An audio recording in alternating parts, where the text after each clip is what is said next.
So one of the consequences to all this snow that we've been having, I hope that's not yellow, is it's got to be removed. It's got to be shoveled. And I know from doing it last night that I was pretty tired this morning, pretty sore, but luckily I'm still alive. But this is very dangerous work, really. So I have JP Trache here from Ottawa Paramedic Service, who's going to demonstrate just what happens to you, or more particularly, what happens to me when I shovel heavy snow. So I've got a car here that we're going to shovel out, but first we're going to get all the equipment on so that we can find out just how it hurts me, or how it hurts my heart. What are we going to put on here, JP? Well, first of all, let's hope it doesn't hurt your heart. Let's hope your heart can withstand that. You have no medical history regarding that. None. You are a smoker, though, I understand. Is that correct? No, yeah, maybe. There's a camera over there. Put your hand like so, and take one sleeve. Actually, take this sleeve out. Okay. So what I'm going to do here, you're saturating at 99. Your heart rate is 107. Maybe because you're nervous, I'm not quite sure. I'm being very gingerly with this. You're off at 5.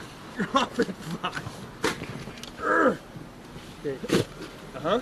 Let's stop right now. We've been doing this for less than a minute. Your heart rate is at about 140. Uh-huh. So let's keep going. That's not good.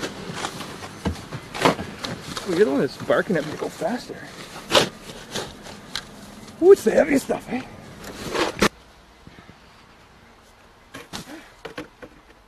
Keep going. Okay, let's stop. Okay. It's been about a minute and a half, and your heart rate has doubled. Uh-huh. Okay, it's 180 or so.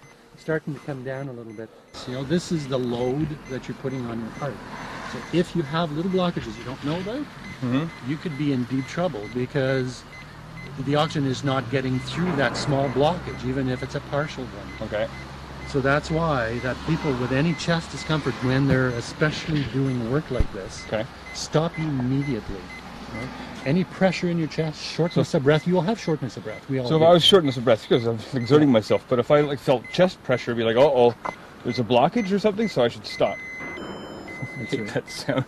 And your blood pressure is about the same. Okay, so see? This is good, right? It's compensating. So this is very good. So if my heart rate doubled in a minute and a half, it takes me much longer than a minute and a half to shovel my driveway. In fact, it takes, with the driveway and the patio, usually about half an hour, 40 minutes to do the whole job.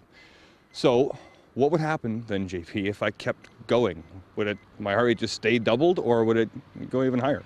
Potentially it can go higher, and that's a bit of an issue. If it goes too high, it's not pumping properly, right? It's not actually pushing the blood, so it's kind of almost quivering at that certain point. So if you're heading into the 220, 40 range, it becomes quite dangerous. Okay. So, but people tend to kind of pace themselves. I hope they certainly pace themselves, but that's what we see usually is people who did not know they had heart problems.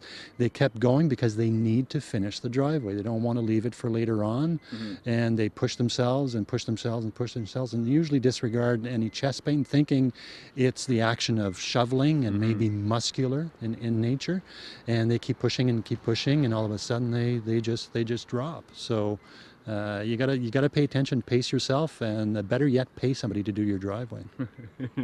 How much do you charge in Ottawa? Doug Hempstead for Sun News.